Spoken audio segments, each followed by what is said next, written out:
예, 오늘은 계속해서 누가복음 얘기를 묵상하도록 하겠습니다. 오늘 순서는 누가복음 11장인데요. 제가 여러분들한테 설교 원고를 보내드리면서 거기 원고에 잠깐 썼던 것처럼 오늘 얘기는 11장 전체가 다루는 에피소드들이 상당히 많고 그 에피소드들이 사실은 서로 연관이 있는 듯 없는 듯 사실은 찾아내는 게 쉽지가 않지만 반대로 보면 그 흩어져 있는 에피소드들을 잘 연결하고 누가복음 전체에서 누가가 쓴 어떤 것들을 찾아내면 힌트를 잘 찾아내서 본문을 잘 연결하면 이게 되게 재밌는 그런 본문이다라는 생각이 좀 들었습니다. 설교를 준비하면서. 그래서 설교 시작하면서 여러분들한테 부탁드리고 싶은 거에 두 가지인데, 하나는 이 보물찾기 하다가 제가 길을 잃지 않도록 위해서 저를 위해서 기도를 좀 해주시면 좋을 것 같고요. 그리고 여러분들도 이게 우리가 그리스도인으로서 성경을 통해서 하나님을 알아간다라고 이제 우리가 많이 생각을 하는데, 그것이 주는 나름의 기쁨이 있어요. 그 기쁨에 좀 이렇게 흥미를 가지고 참여할 수 있는 그런 기회가 됐으면 참 좋겠다라는 그런 작은 소망이 있습니다. 이런 것들을 가지고 오늘 얘기를 시작을 해보도록 하죠. 어떤 작가의 소설이나 에세이 같은 걸 읽을 때 보면, 특히 이제 그걸 성경에다가 대입해서 보면, 성경을 읽을 때 보면, 앞에 했던 얘기들, 센텐스, 그 문장이 됐든 아니면 어떤 스토리가 됐든 그거를 갖다가 어느 시간이 지났는데 다시 사용을 하게 되는 경우들이 있어요. 반복해서 그 문장을 반복해서 사용하거나, 에세이 같은 경우는 그렇게 되겠죠. 근데 소설 같은 경우는 어떤 주인공의 어떤 장면들이 뒤에 갔는데 앞에서 봤던 건데 또 얘기를 한다라는 느낌이 들 때가 있어요. 자, 그런 상황이 복음서에도 나타나는데 그게 오늘 누가복음 11장이에요.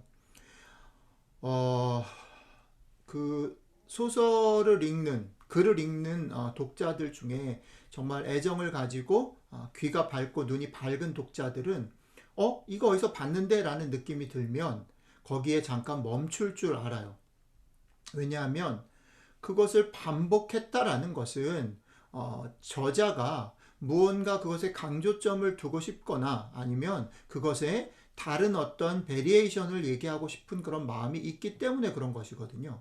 그러니까 좋은 독자는 뭐냐면, 좋은 독자는 저자의 마음을 가능한 한 읽고 그 저자의 속도에 맞추고 저자의 그 의도들을 좀 따라가 보려고 하는, 그게 좋은 독자라는 생각이 들어요. 오늘 우리가 같이 생각해 보려고 하는 누가복음 11장에도 누가복음 전체 속에서 아주 강하게 얘기했던 두 가지 얘기가 사실 반복되고 있어요. 그래서 그 반복된 두 가지 얘기를 찾아내서 그 두 가지 얘기를 왜 누가가 반복하고 있는지를 생각을 좀 해보고 그것의 의미들을 좀 한번 생각해 보려고 해요. 그리고 또 하나, 어떤 저자가 자기의 마음과 의도를 어디에다 숨겨놨을 때, 그걸 이제 보물이라고 저는 이제 생각을 오늘 설명하려고 하는데, 그 보물을 숨겨놨을 때, 재미있는 건 뭐냐면, 독자들이 그거 보물을 찾는 거잖아요. 독자들이 보물을 찾는다라고 할 때, 저자들은 사실은 그거를 그냥 눈에 띄게 이렇게 하지 않고요. 잘 숨겨놔요. 그러니까 책을 읽는 재미 중에 하나가 뭐냐면, 저자가 잘 숨겨놓은 거를 이렇게 잘, 위장들을 잘 찾아서 길을 찾아가지고 이거하고 이게 이런 마음으로 이렇게 연결됐구나를 찾아낼 때 글을 읽는 재미가 있거든요. 그래서 오늘 누가복음 11장은 그런 각도로 좀 한번 우리가 접근해 보면 좋겠다라는 생각이 들어요. 자, 그러면 이 보물찾기를 한번 시작해 보려고 합니다. 제가 금방 말씀드렸던 것처럼 누가복음 11장에 이 보물을 두 개를 저는 찾았어요. 제가 읽을게요. 하나는 28절이고요. 하나는 33절이에요. 28절을 제가 읽겠습니다. 예수께서 이르시되 오히려 하나님의 말씀을 듣고 지키는 자가 복이 있느니라 하시니라. 그게 28절입니다. 그리고 33절은 뭐냐면, 누구든지 등불을 켜서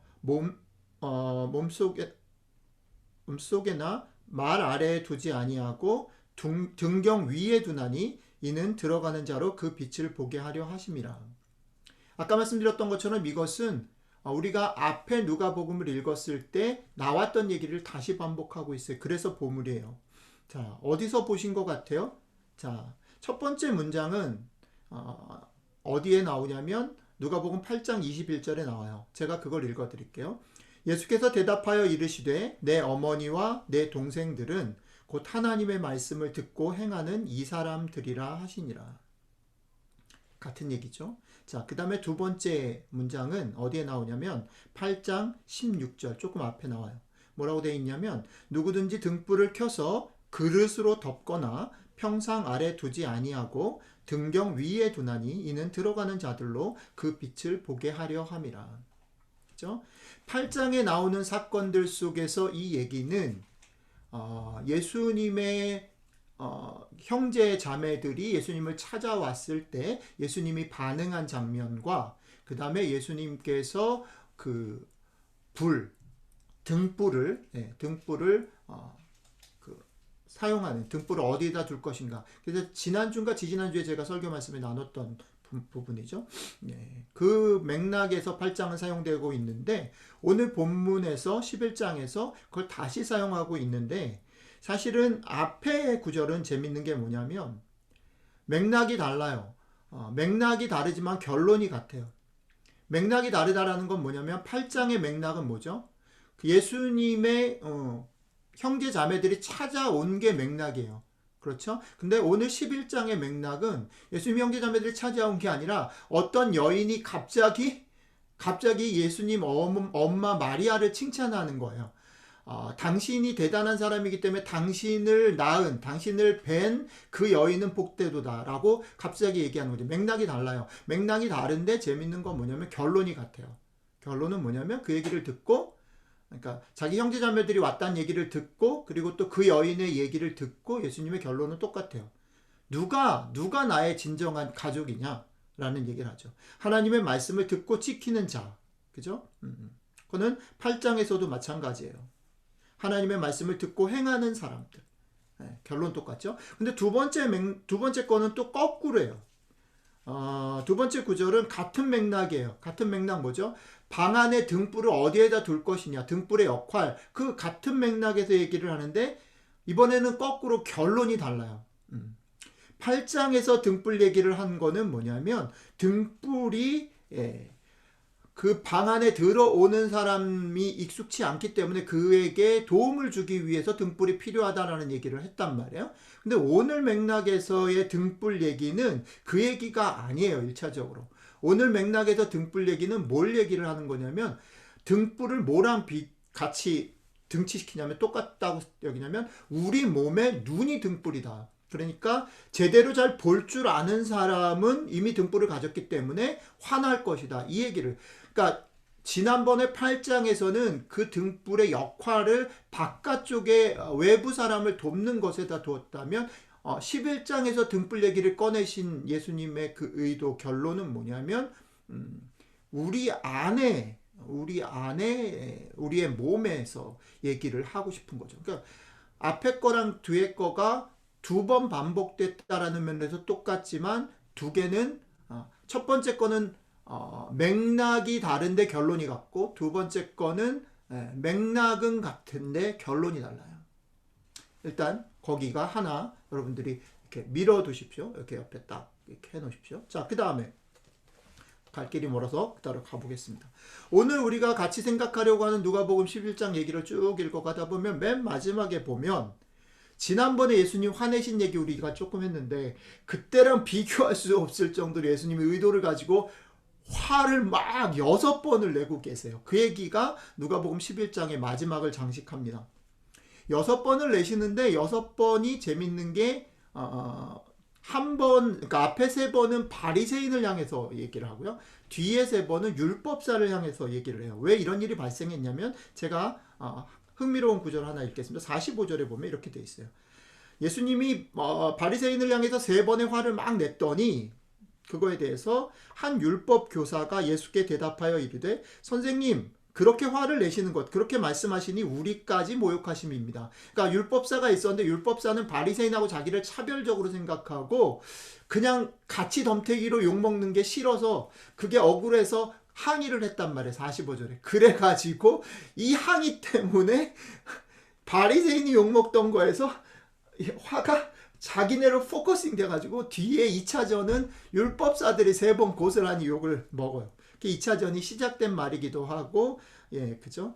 화살이 자기들 율법사들에게로 돌아가게 한 말 45절이 있어요.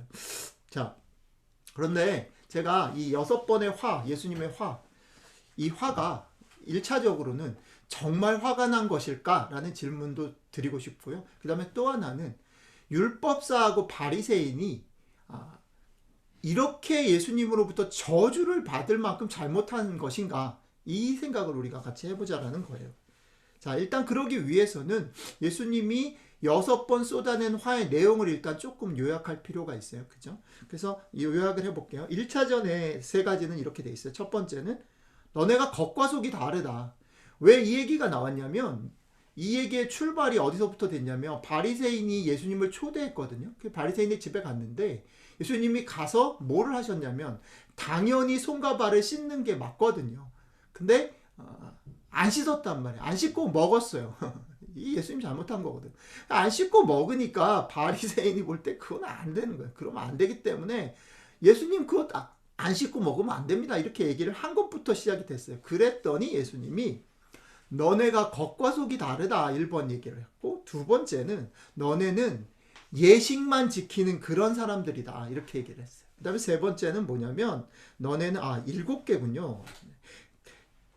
3번째는 너희가 자리를 뽐낸다. 니네가 이렇게 바리새인의 약간 사회적 지위가 있기 때문에 그 자리를 뽐내는 그런 존재들이다. 그 다음에 마지막은 너네가 되게 가식적이다. 니네 삶은 그렇지 않은데 니네가 이렇게 뭐랄까 위선적으로 가식적으로 그렇게 한다. 이렇게 얘기를 했어요. 4가지요.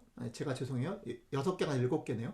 4가지를 얘기했어요. 그랬다가 이제 그 얘기를 듣고 율법사 중에 한 사람이 항의를 했더니 이제 2차전이 시작되죠.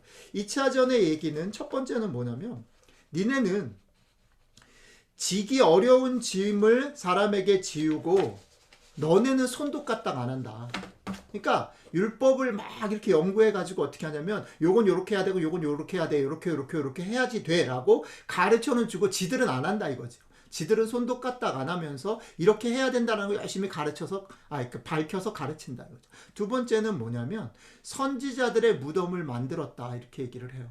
그래서 선지자들의 무덤을 만드는 게 너희뿐 아니라 너희 조상들 때부터 계속 선지자들이 했던 그런 성경의 하나님의 원래 의도들을 무시하고 그들을 왜곡하면서 그들을 핍박했다 이렇게 얘기를 하는 거죠. 그 다음에 3번째는 뭐냐면 첫 번째랑 조금 비슷한데 지식을 자기들이 율법을 열심히 연구해서 지식을 가져가지고 자기들은 손도 까딱 안 하고 그 지식을 행하지 않고 그 다음에 안 한 것까지는 좋은데 남들도 그 지식을 행하지 못하게 문을 딱 막아버렸다 이렇게 얘기를 해요.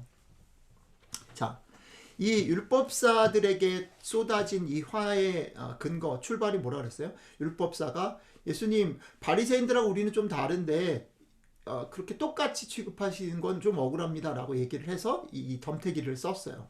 자, 아까 제가 드린 질문을 한번 생각해 보세요. 율법사나 바리새인들이 예수님한테 이런 말을 듣기에 당연한 그런 사람들인가? 이런 화를 받아도 싼 그런 존재들인가? 라는 생각을 해봐야 된다는 거죠.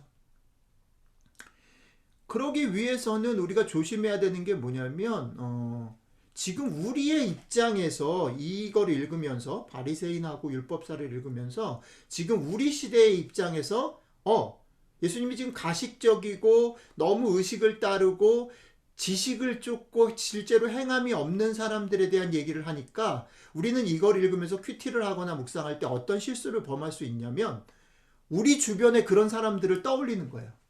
우리 주변에 좀 가식적인 사람들을 탁 떠오르는 사람들 있잖아요. 그게 뭐 나로 떠오르는 사람은 되게 겸손한 사람이지만 나 말고 대체적으로 다른 사람이 떠오르잖아요. 그죠? 우리 주변에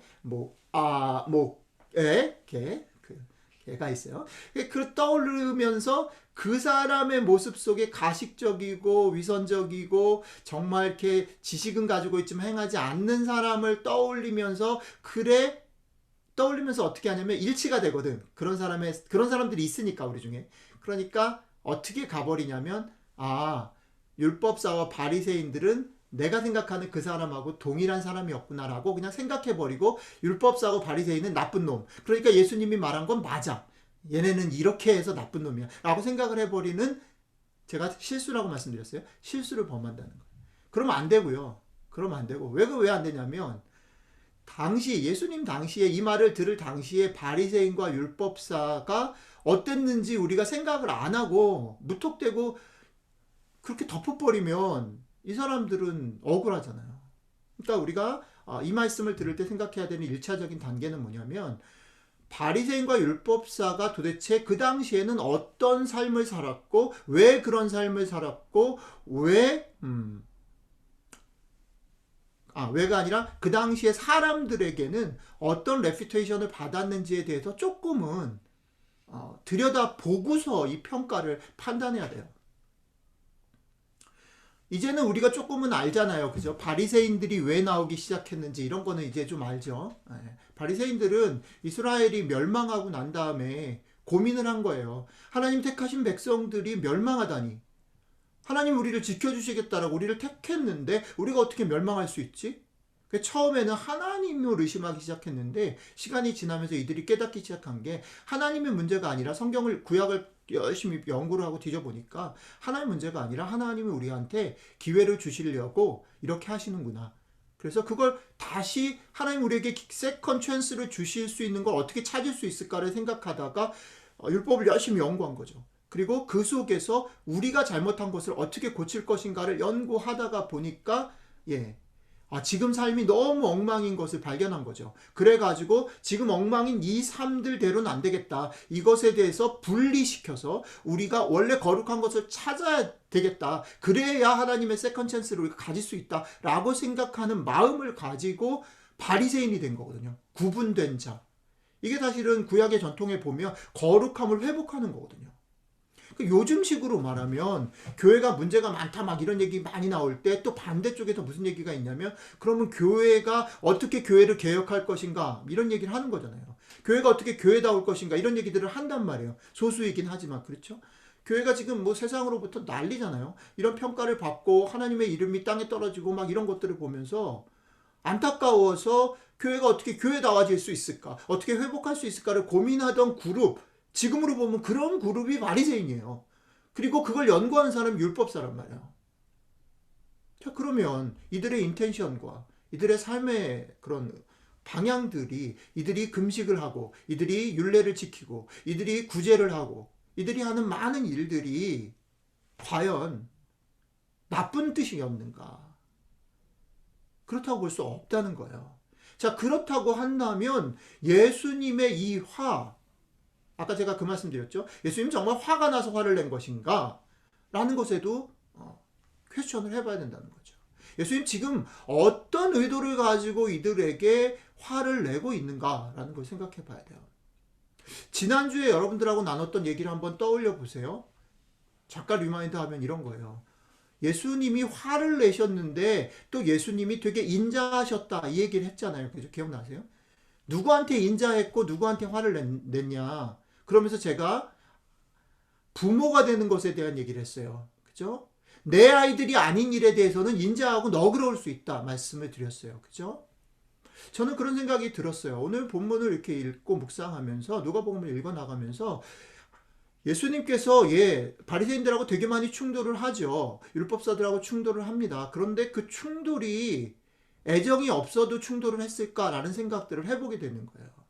사실은 예수님이 충돌하지 않고 너그러운 경우들은 지난번에 우리가 묵상했던 것처럼 아예 예수님을 거절했던 아예 예수님하고 연관 짓지 않았던 사람들에 대해서는 되게 너그러운 태도를 예수님이 보이셨거든요. 이것의 전제는 이것입니다. 예수님이 인간으로 오셨다라는 전제를 우리는 깔고 지금 이 얘기를 하고 있어요.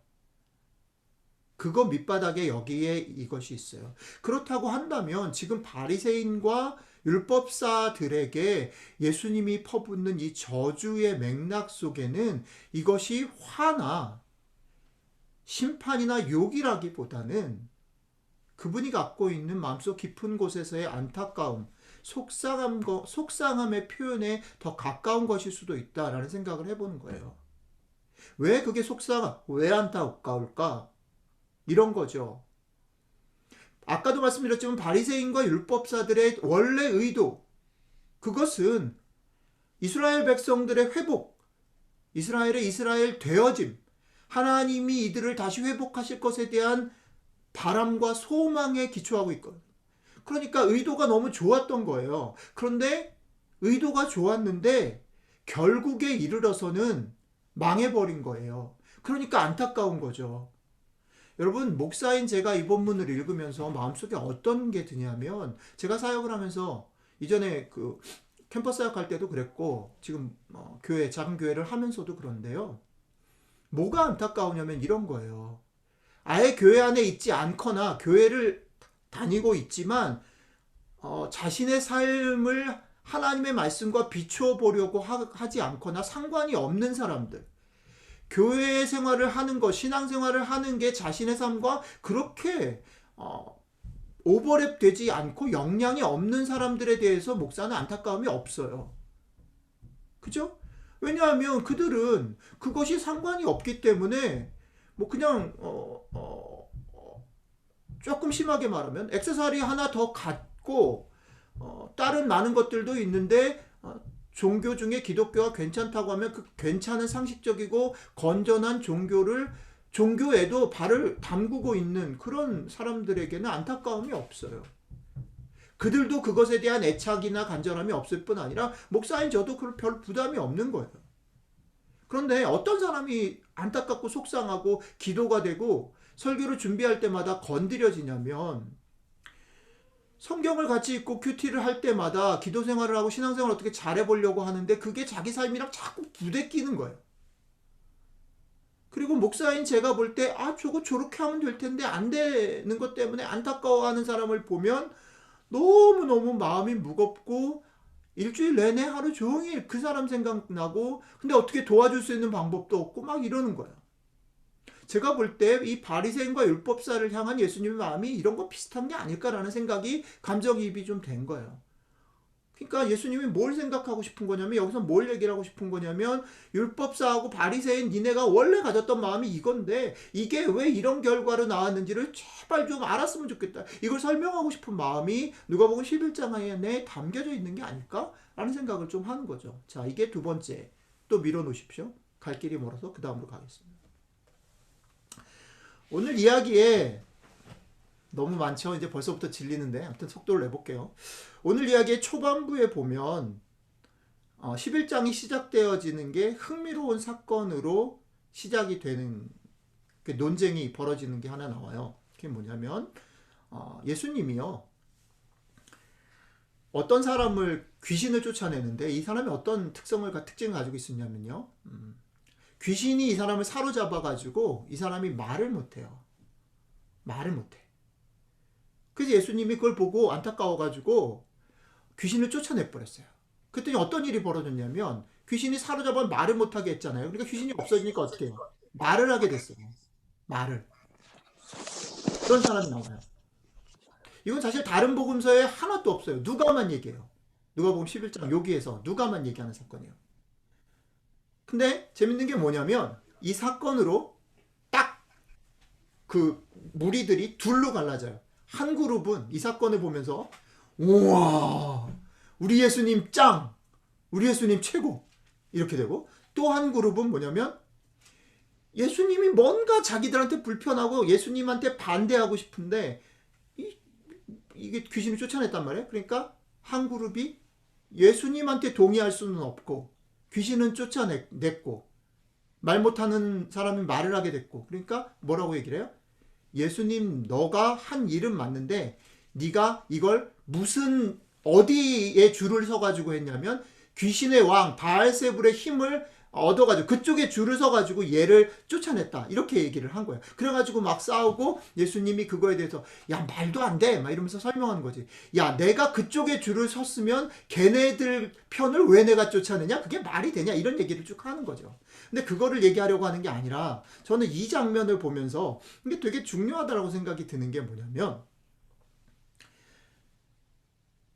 얘기가 예수님은 어떤 마음으로 이 사람에게 귀신을 쫓아냈을까?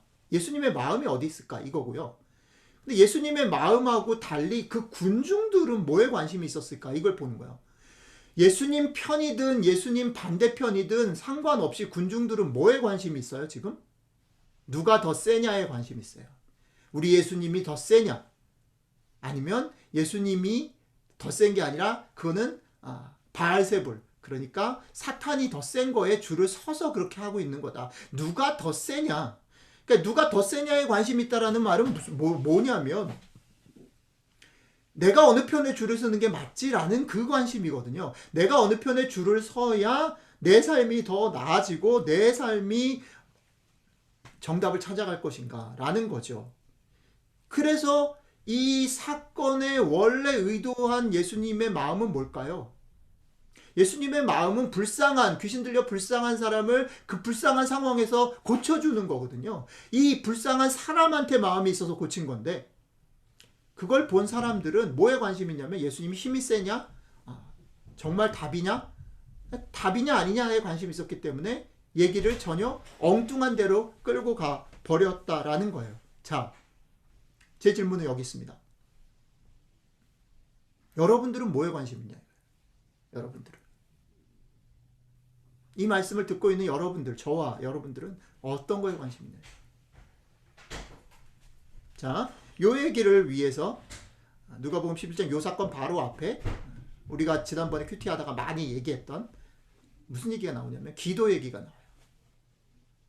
그 기도 얘기를 조금 더 설명을 해볼게요. 이 맥락에서.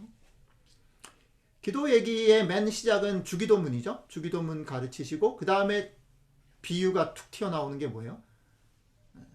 내가 친구됨을 인해서는 너한테 먹을 걸 못 주는데 네가 하도 그냥 강청을 하니까 내가 문을 열어서 너한테 먹을 걸 준다. 그러니까 그 끝에 뭐냐면 구하라 그리하면 주실 것이요, 찾으라 찾을 것이요, 그 얘기 나오죠. 그러니까 열심히 기도하라라는 얘기로 우리가 읽을 것 같이 비유가 진행되고 있어요. 그리고 그 끝에 더 힘든 게 뭐냐면 그 결론이 뭐예요? 결론이 그러니까 하나님께서 구하는 너희에게 더 좋은 것 뭐죠? 성령님을 주실 것이다. 이 얘기. 그러니까 이 얘기를 읽어보면 우리가 어떻게 이걸 해석하기 쉽냐면 열심히 기도를 해라. 열심히 기도를 하면 성령님이라는 정말 완전한 해결책, 황금 열쇠를 준비하고 있다. 열심히 기도를 해라. 그러면 성령님이 오셔가지고 우리 모든 문제를 해결해 주는 성령님이라는 완벽한 해결책에 도달할 수 있다. 열심히 기도해라. 이렇게 읽을 수가 있어요.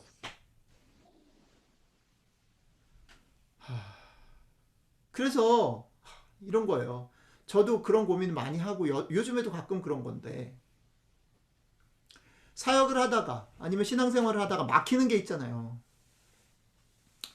전 그게 되게 억울한 편이긴 한데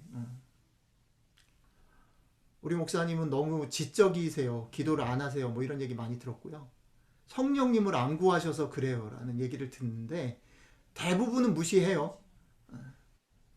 근데 정말 일이 꼬여가지고 극한 상황으로 가면 내가 정말 성령님을 안 구해서 그런 게 아닐까? 내가 성령 체험을 받고 방언을 받아야 되는 게 아닐까라는 그 유혹에 놓일 때가 있어요. 제법 많아요. 요즘도 좀 그런데 우리 교회가 좀 뭐 부흥이 돼야 돼. 목사가 기도를 잘 안 해서.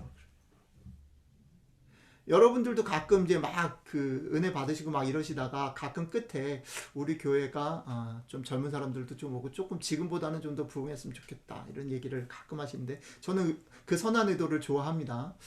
그 의도를 가지셔야 돼요. 그런데 그 말 속에는 약간의 함정이 있다고 생각해요.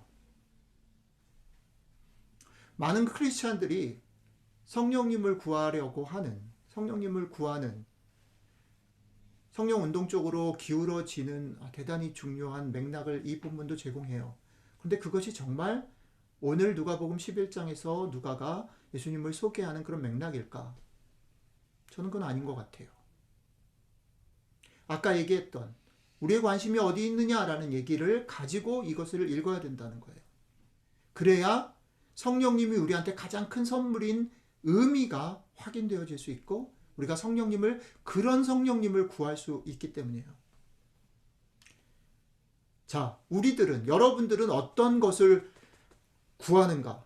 여러분들은 어떤 것에 관심이 있는가라는 맥락에서 이 얘기를 하고 있어요. 사람들은 누가 더 힘이 센가? 누가 정답인가에 관심을 가져요. 하지만 예수님은 말 못하는 사람을 보며 안타까워하는 그 말 못하는 사람에 관심을 가져요. 우리는 우리의 문제를 해결받기 위해 기도하고 심지어는 그 해결을 더 잘해주실 성령님을 구하기까지 해요. 하지만 그래서 우리에게 주신 성령님은 문제의 해결이 아니라 우리에게 관심이 있어요. 예수님이 그 불쌍한 사람에게 관심이 있었던 것처럼 예수님이 자기의 파워를 드러내고 내가 메시아야, 내가 하나님이야 라는 것을 드러내는 것에 관심이 있었던 게 아니라 불쌍한 사람에게 관심이 있었던 것처럼 성령님은 우리의 문제를 해결해 주는 거에 관심이 있는 게 아니라 우리에게 관심이 있으셔요. 차이가 보이세요? 갈 길이 조금 더 있어서 여기 또 하나 밀어놓고 그 다음으로 가겠습니다. 우리가 신앙생활을 하다 보면 어떨 때는, 지난주에 아마 희선자매 이 얘기를 했던 것 같은데, 신앙생활하는 게 정신승리를 세뇌시키는 것 같다는 느낌이 들 때가 있어요. 그죠? 어떨 때는 이런 거예요. 그래, 모든 게 우리 마음먹기에 달려있어. 우리 박규호 형제님 일체 유심조, 네. 그것 때문에 제가 이번 주에 불교 공부도 했다는 거 아닙니까? 그게 화엄경에 나오는 얘기랍니다. 네, 어쨌든. 근데 많은 사람이 그거를 규호 형제 같이 해석하는데 그건 틀렸다라고 어떤 위대한 스님께서 불교 신문에 기고하셨더라고요. 네, 어쨌든 저는 스님이 아니니까.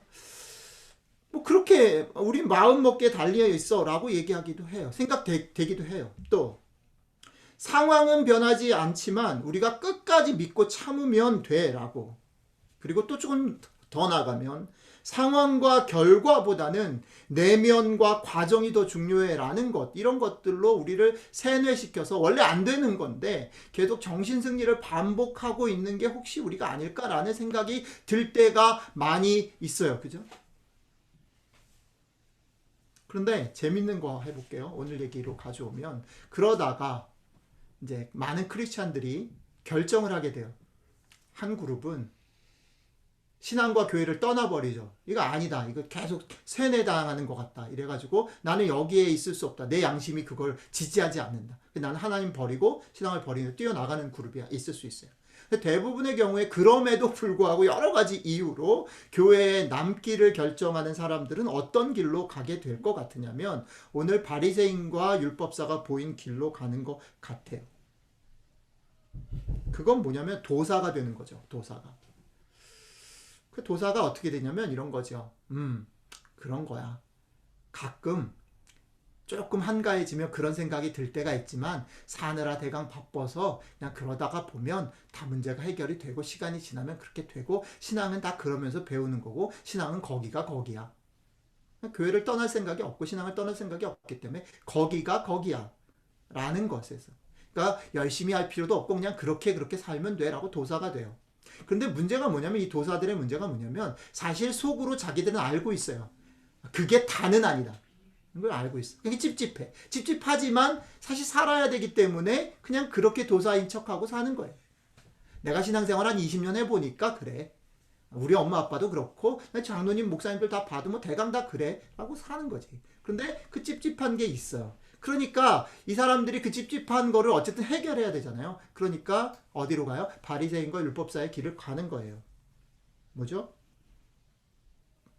자신들이 신앙이라고 하는 테두리 안에 자신들도 나쁘지 않고 자신들이 생각하는 그 답이 무너지지 않는 관리할 수 있는 매니저블한 그런 컴포트 존을 영역을 만드는 거죠. 이게 대부분 신앙에서는 우리는 기독교인이니까 기독교의 길이지만 대부분 종교가 가는 길이에요. 종교라는 건 이런 거예요. 만드는 거죠. 자기가 수행을 통해서 하든지 자기가 뭐 말씀을 큐티를 하든 기도를 하든 신비한 체험을 하든 뭐 마음의 안정을 얻든 뭘 하든 간에 여러 가지 것들 속에서 자기의 삶 가운데 자기의 삶을 통제하고 그것의 컨플릭을 가능한 한 컴프로마이즈 하면서 컴포트하게 느낄 수 있는 매니저블한 그런 존들을 만들고 그런 테두리들 안에서 자기의 삶을 조종하는 거예요. 그것의 대표적인 인물들이 오늘 바리새인과 율법사죠. 이것을 종교인의 길이다라고 얘기할 수 있어요. 이들은 아까 얘기했지만 함부로 무시할 수 있거나 함부로 혼낼 수 있는 사람들이 아니에요. 이들의 수행이나 이들의 수고나 열심들은 간단치 않거든요. 평범한 사람들은 꿈도 못 꾸고 아예 생각 안 하는 것들이거든요. 그 정도의 일들을 합니다. 자선을 베풀기도 하고 금욕을 하기도 하고 수행을 하기도 하고 애를 쓴다고요. 그런데 문제는 뭘까요? 결과적으로 이들은 그 갈등을 넘어서지 못해요. 그러니까 예수님은 이들을 향해서 이렇게 질문하고 있어요. 그들하고 같이 같은 선상에서 잘하냐 못하냐, 너희들이 대답대로 사냐, 너희들이 찾은 그 앤서대로 사냐 안 사냐를 가지고 얘기해서는 이 문제를 풀 수 없어요. 이들의 문제는, 예수님이 바라본 이들의 문제는 이들의 삶이 아니었어요. 예수님이 바라본 이들의 문제는 뭐냐면 너희들이 출발이 틀렸다라는 거예요. 그 출발은 뭐냐면 예수님이 이렇게 얘기하는 거죠. 너희들이 인생에는 답이 있다라고 생각하고 그 답을 찾으려고 하고 그 답을 찾으면 그것대로 살려고 하는 삶의 태도를 가지는데, 아니 인생에 답이 있니? 그걸 질문하는 거예요. 인생에 답이 있다고 생각하니? 이거 사실 크리스천들로서도 되게 충격적인 얘기거든요. 저는 이게 팬데믹이 우리에게 주는 대단히 중요한 챌린지고 축복이라고 저는 생각합니다. 사실은 팬데믹의 상황은 어떤 면에서는 소위 말하는 모던과 포스트 모던의 그 논쟁에 아주 현실적인, 포스트 모던, 모던 얘기를 하면 그거는 복잡하고 그런 사람들의 얘기지라고만 생각했던 얘기들을 아주 현실감 있게 팍 우리가 아주 공감할 수 있게 탁 다가온 게 저는 이 팬데믹의 상황이라고 생각해요. 이번 주 토요일 날 그리고 다음 주 토요일 날 김 박사님하고 이 얘기를 조금 더 나누실 수 있으실 텐데 여러분들이 이런 것들도 조금 정리를 하시면 참 좋겠어요. 이번 주 토요일 날을 기대해 주시고, 어쨌든 간에 이 상황이 우리에게 던지는 질문이 뭐냐면 너희들이 늘 옳다라고 생각하고 너희들이 이럴 것이다, 이렇게 하면 될 것이다 라고 생각하는 앤서들이 정말 워킹하고 있냐?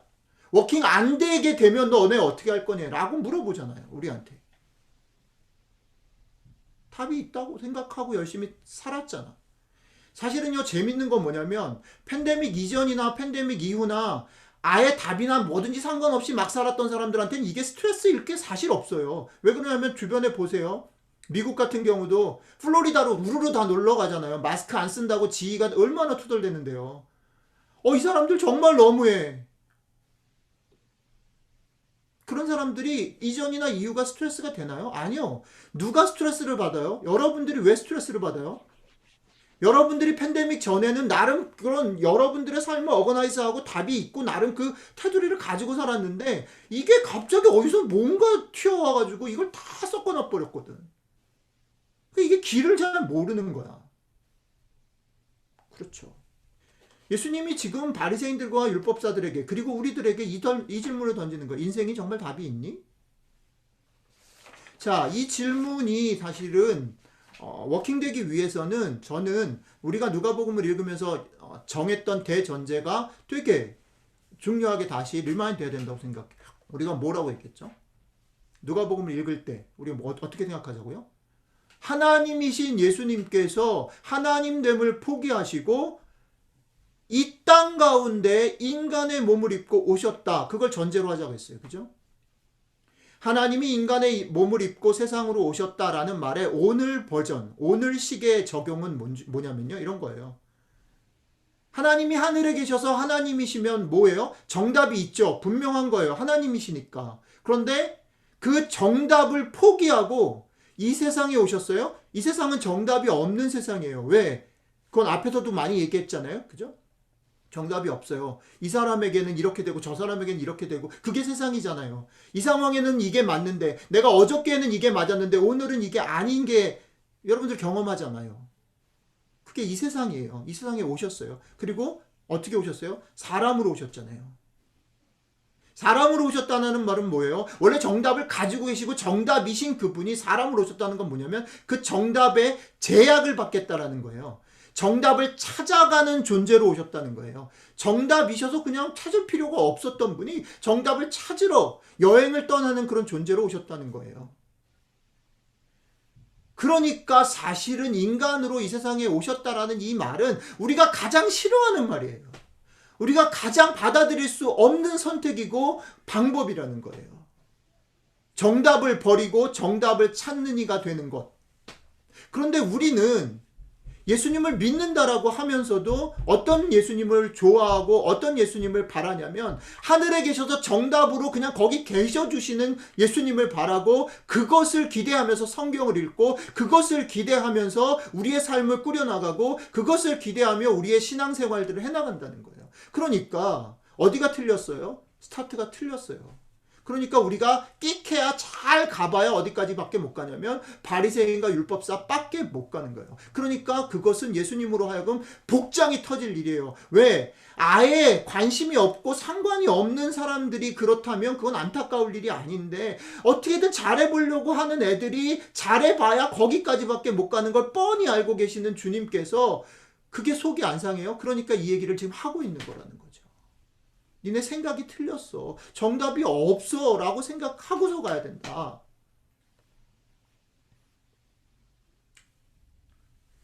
잘했는지 모르겠는데 이제 결론을 그냥 내릴게요. 여러분들이 다 이해를 하시는 걸로 생각하고 결론으로 가겠습니다. 이렇게 해서 이렇게 쭉쭉쭉 지금 이제 한 4개쯤 했죠. 제가 4개를 다 정리를 해갖고 오늘 서경이가 읽은 결론으로 가는 거예요. 이렇게 해가지고 예수님이 누가복음 11장에 뭐라고 얘기하는 건 2가지 얘기를 해요. 하나는 아까 제가 인용했던 어떤 여인이 마리아 칭찬을 막 했을 때 예수님이 얘기한 거죠. 누가 나의 엄마고 누가 나의 형제요 자매냐 누가 가족이냐 라고 얘기할 때 예수님이 이렇게 말하죠. 오히려 하나님의 말씀을 듣고 지키는 자가 복이 있다. 이렇게 하나 말씀하셔요. 그게 예수님의 하나의 결론이요. 그 다음에 또 하나의 결론은 뭐냐면 아까 등불 얘기해서 내 몸의 등불은 눈이다. 등불은 어둠을 밝히는데 내 몸에게 있어서 등불은 눈이다. 그래서 눈이 성하면 눈이 좋으면 눈이 괜찮으면 뭐가 혜택을 받냐면 온몸이 밝아요. 왜? 몸의 등불이 눈이기 때문에 눈이 밝으면 몸이 밝아요.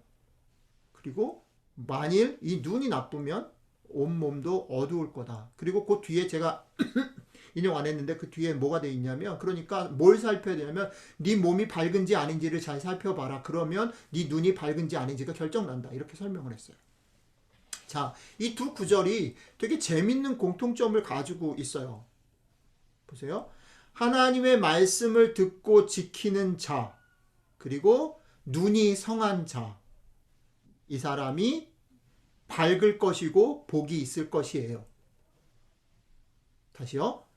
눈이 성한 자 그리고 그것을 프랙티컬리 풀었어요. 말씀을 듣고 지키는 자 같은 거예요. 눈이 성하다라는 말은 말씀을 듣고 지키는 것이다.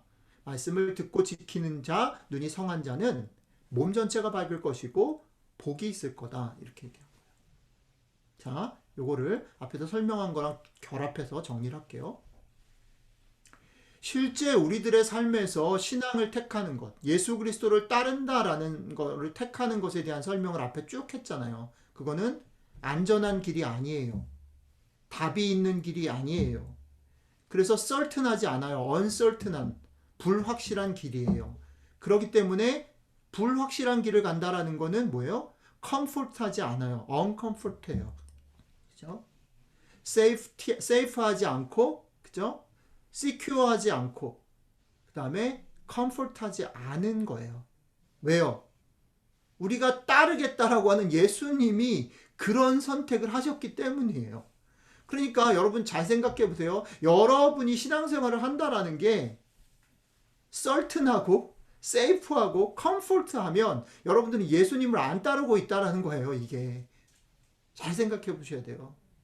자, 그러면 이제 우리가 항의를 해야 되는 시간이 돌아왔어. 이제 뭘 항의해야 되냐면, 그럼 왜 따르라는 거야 도대체? 그럼 우리가 어떻게 따를 수 있어? 맞아요. 우리가 여기서 이 항의를 해야 돼요. 우리는 그걸 못 따릅니다. 못 따르는 걸 알면서 왜 꼬십니까? 못 따릅니다. 여러분, 신앙생활이라는 건 이 싸움을 하는 겁니다. 내가 얼마나 못 따르는지를 발견하는 게 신앙생활이지, 내가 얼마나 잘 따를 수 있는지를 쌓아가는 것이 신앙생활이 아니라는 거예요. 여기가 틀렸잖아요.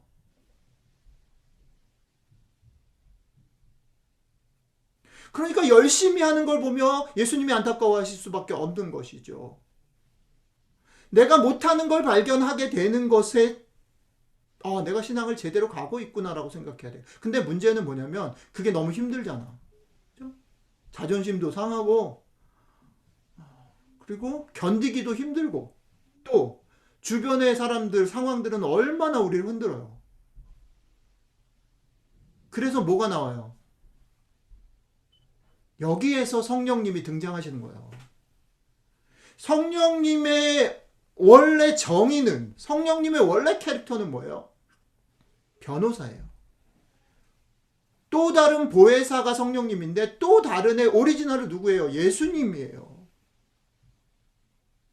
성령님은 예수님의 또 다른 역할을 하기 위해서 오신 분이거든요.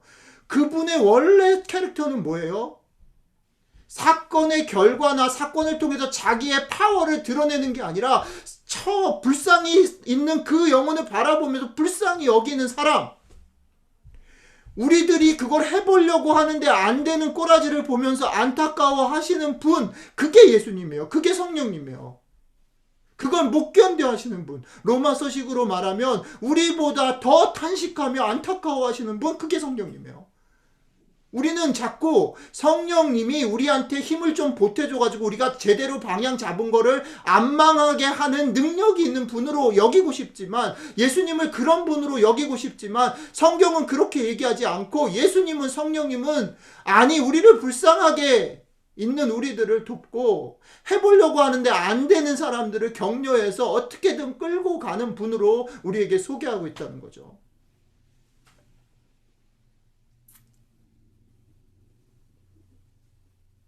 그러니까 신앙의 힘이라는 거는요, 여러분, 이게 참 어려운 말인데 바깥에 눈이 오네요. 신앙의 힘이라는 것은 눈이 오는 걸 멈추게 하거나, 눈이 많이 왔을 때 누구는 이렇게 삽질을 하는데 누구는 좋은 블로우를 사가지고 눈을 빨리 치울 수 있는 힘을 키우는 거, 그런 게 아니라 삽질을 하면서도 포기하지 않게 되는 거, 지치지 않는 거, 끝까지 가는 거, 이게 신앙의 힘이에요. 결과나 상황에 가능하면 초연할 수 있는 그런 존재, 그게 힘, 초연할 수 있는 힘. 겉으로 보면 그래서 이게 신앙이 없는 사람의 모습과 신앙이 깊어지는 사람하고 비슷해요.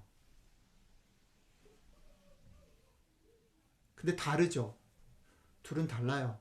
겉모습은 비슷하지만 달라요. 왜 다르냐면, 하나는 그걸, 신앙을 가진 사람들은 무엇 때문에 가능해요? 성령님, 예수님 때문에 가능하고요. 그에 관심 없어서 어차피 초연한 사람들은 인생의 의미를 부여하거나 그렇게 노력하지 않아서 그런 거예요. 성령님을 의지한다라는 것, 예수님을 의지해서 산다라는 것, 믿음을 가지고 산다라는 것, 그것은 더 멋있어지거나 더 그럴듯해지거나 더 괜찮아지는 것이 아니라 나는 정말로 힘이 없고 나는 도전하고 나는 쓰러지지만 그럼에도 불구하고 포기하지 않게 버텨주는 분이 계시고 그분과의 어떤 식으로든지 그분과의 그런 관계들, 그분을 사랑하고 그분에게 어떻게든 물들었기 때문에 그것을 놓을 수 없는 것, 그것이 끈끈해지는 것. 그리고 또 한 가지를 얘기를 하면 그 성령님, 그 예수님 때문에 우리들의 삶에 있어서 너무 멀리 보지 않고 너무 꿈꾸지 않고 우리에게 주어진 여기여기의 삶에서 정말 소중히 여겨야 되는 것. 그러니까 예수님이 그 불쌍한 사람에게 주목했잖아요. 성령님이 우리에게 주목했잖아요. 그런 것처럼 우리들의 삶에 있어서도 나에게 주어진 여기를 주목하고요. 거기에 집중해서 그걸 놓치고 내가 가야 될 결과나 이런 것에 뺏겨서 그걸 놓치지 않는 삶을 사는 것. 이게 그리스도인의 삶이에요. 그러니까 바깥의 모습과 내 속에 있는 삶이 점점점 일치되는 거지. 그러니까 바깥에서는 큰 소리 치고 잘하는데 집에 오거나 혼자 있으면 안 되는 그것이 점점 없어지는 거지. 그죠? 성령님 때문에, 예수님 때문에. 여러분들과 제 삶이 그렇게 되어지기를 축복해요. 넘어지면서 쓰러지면서 안타까워하면서 그 안타까움을 더 안타까워하는 성령님을 경험하고 주님의 안타까워서 화내시는 모습들을 경험하게 되기를 축복해요. 그리고 그것들을 통해서 우리들의 삶에서 정말 소중한 것을 집중하고 그것에 익숙해져가는 부모가 되고 익숙해져가는 직장인이 되고 익숙해져가는 크리스천들이 되기를 주님의 이름으로 축복해요. 기도하겠습니다. 주님, 우리가 주님을 좀 더 알기를 원하고 성령님의 아파하는 마음들을 조금 더 느끼고 배울 수 있으면 좋겠습니다. 우리가 우리 자신들을 너무 재촉하지 않고 너무 조바심 내지 않고 하루하루 우리가 비틀거리지만 최선을 다해 사는 그 모습들을 즐거워하고 기뻐하고 그것을 즐거워하는 주님 때문에 다시 한번 힘을 내는 저희들이 될 수 있으면 참 좋겠습니다. 그래서 우리처럼 비틀비틀 대는 다른 사람들을 바라보고 그 사람들과 손을 잡고 같이 이 땅의 가장 소중한 것들을 지키며 살아가는 저희들이 될 수 있도록 감사드리며 예수님 이름으로 기도했습니다. 아멘.